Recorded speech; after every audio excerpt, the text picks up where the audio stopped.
कल वित्त मंत्री निर्मला सीतारमण पेश करेंगी आम बजट। लोकसभा चुनाव से पहले मोदी सरकार 2 का यह अंतिम पूर्ण बजट होगा। बजट से पहले आज संसद में पेश हुआ आर्थिक सर्वेक्षण। सर्वेक्षण में देश की विकास दर 6 से 6.8% रहने का अनुमान है।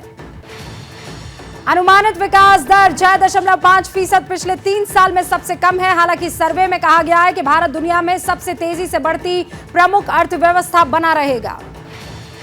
पीएम मोदी ने कहा, बजट पर देश ही नहीं दुनिया भर की नजर रहेगी। बजट में हमारा लक्ष्य इंडिया फर्स्ट, सिटीजन फर्स्ट है।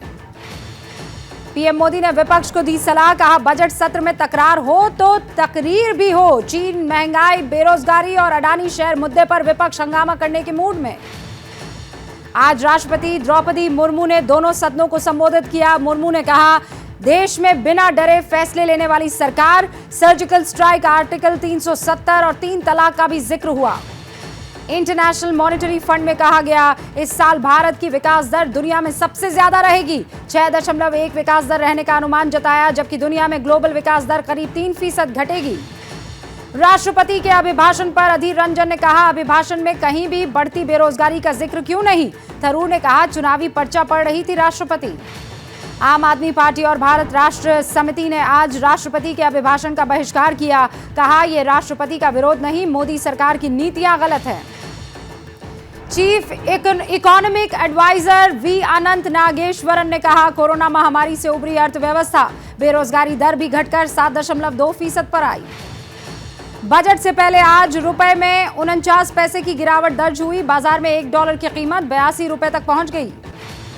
अडानी टॉप 10 अमीरों की लिस्ट से बाहर। दावा है, शेयरों में गिरावट से एक हफ्ते में $35 बिलियन घटी। नेट वर्थ $84 बिलियन पर आ गई है। अब रामचरितमानस पर विवादित बयान देने वाले समाजवादी पार्टी महासचिव स्वामी प्रसाद मौर्य को सम्मानित करने की तैयारी। ओबीसी SC ST संगठन निकालेंगे मार्च।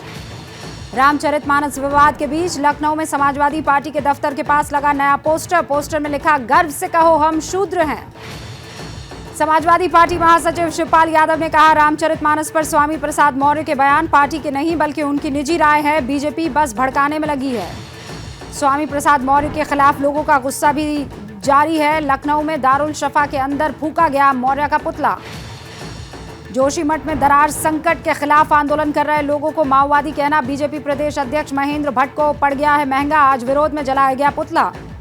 सामने आई उपेंद्र कुशवाहा की नीतीश से नाराजगी की वजह। कहा, नीतीश ने संसदीय बोर्ड का अध्यक्ष बनाकर मेरे हाथ में झुंझुना पकड़ा दिया, मुझे पूछते तक नहीं। गोवा में मंत्री नीलेश काब्राल ने गृह मंत्री अमित शाह के बयान पर उठाए सवाल। कहा, अमित शाह कुछ भी कहें, हम महादाई नदी का पानी कर्नाटक को नहीं देंगे। कर्नाटक में बीजेपी सरकार के मंत्री KCN गौड़ा ने कांग्रेस नेता सिद्धरामैया की तारीफ की। कहा, मैं उनके खिलाफ नहीं बोलूंगा, उन्होंने मुझे विकास के काम के लिए अपनी सरकार के वक्त करोड़ों का फंड दिया था। कल गांधरबल में माता खीर भवानी मंदिर पहुंचे राहुल और प्रियंका गांधी। कल भारत जोड़ो यात्रा का समापन हुआ है। कर्नाटक में चुनाव नहीं लड़ेंगे येदियुरप्पा। कहा, 80 साल का हूं, इलेक्शन नहीं लड़ सकता, लेकिन 2024 में मोदी सरकार को वापस लाऊंगा। हिमाचल में सरकार भांग की खेती को लीगल करेगी। सालाना 18,000 करोड़ की होगी कमाई। उत्तराखंड MP में भी भांग की खेती लीगल है। सरकार ने सुप्रीम कोर्ट में बेनामी संपत्ति एक्ट में गिरफ्तारी का कानून बहाल करने की पुनर्विचार याचिका दाखिल की है। सुप्रीम कोर्ट ने 3 साल की सजा वाले प्रावधान को पहले रोका था। भारत में पिछले 24 घंटे में मिले कोरोना के 60 नए मरीज। देश में अब बचे हैं महज 1,755 एक्टिव केसेस। भारत में कोरोना के 3 साल पूरे हो गए। 3 साल में कोरोना जमकर मचाई तबाही। अब तक 5,30,000 से ज्यादा मरीजों की हो गई है मौत।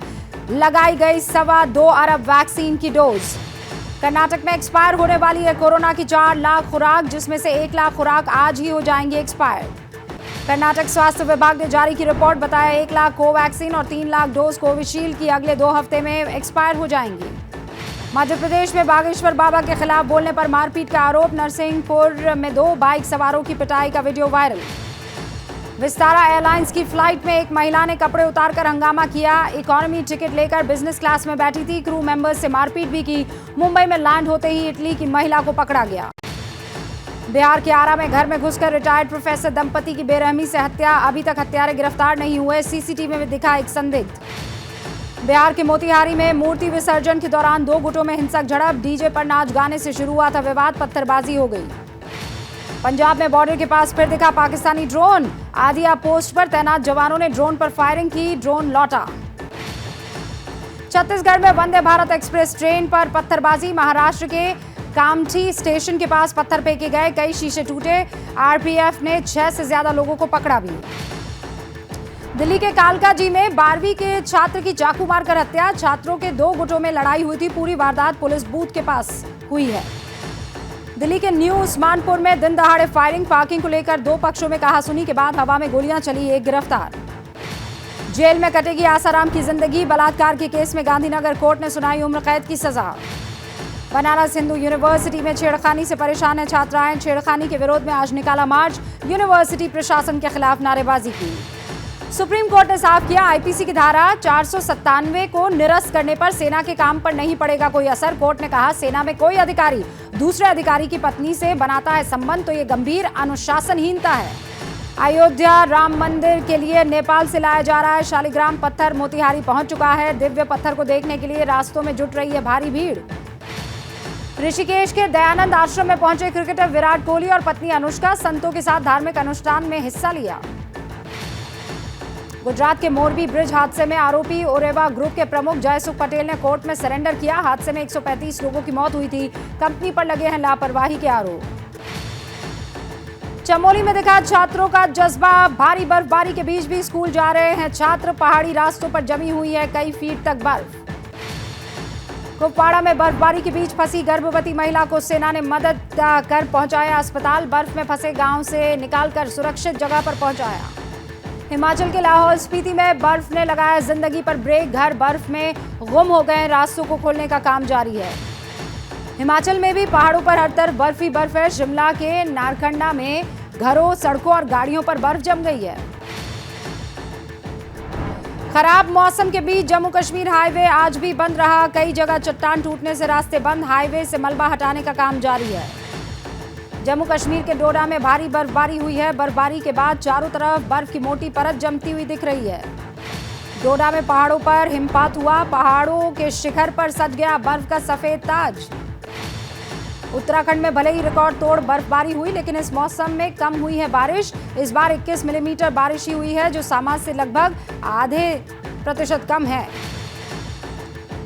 उत्तराखंड के ऊपरी इलाकों में भारी बर्फबारी से जनजीवन प्रभावित, खेतों में बर्फ जम गई है, कई जगह लोग घरों में कैद हो गए हैं। शिमला के मंढोल में भी बर्फबारी ने रिकॉर्ड तोड़ दिया है, यहां हर तरफ बर्फ का सफेद मंजर बन गया है।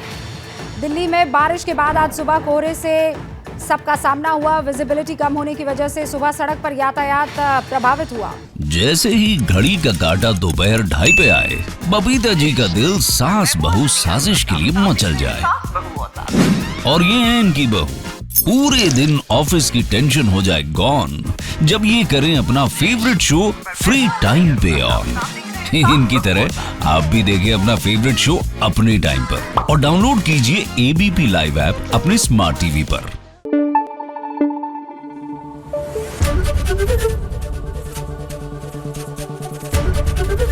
एबीपी न्यूज आपको रखे आगे।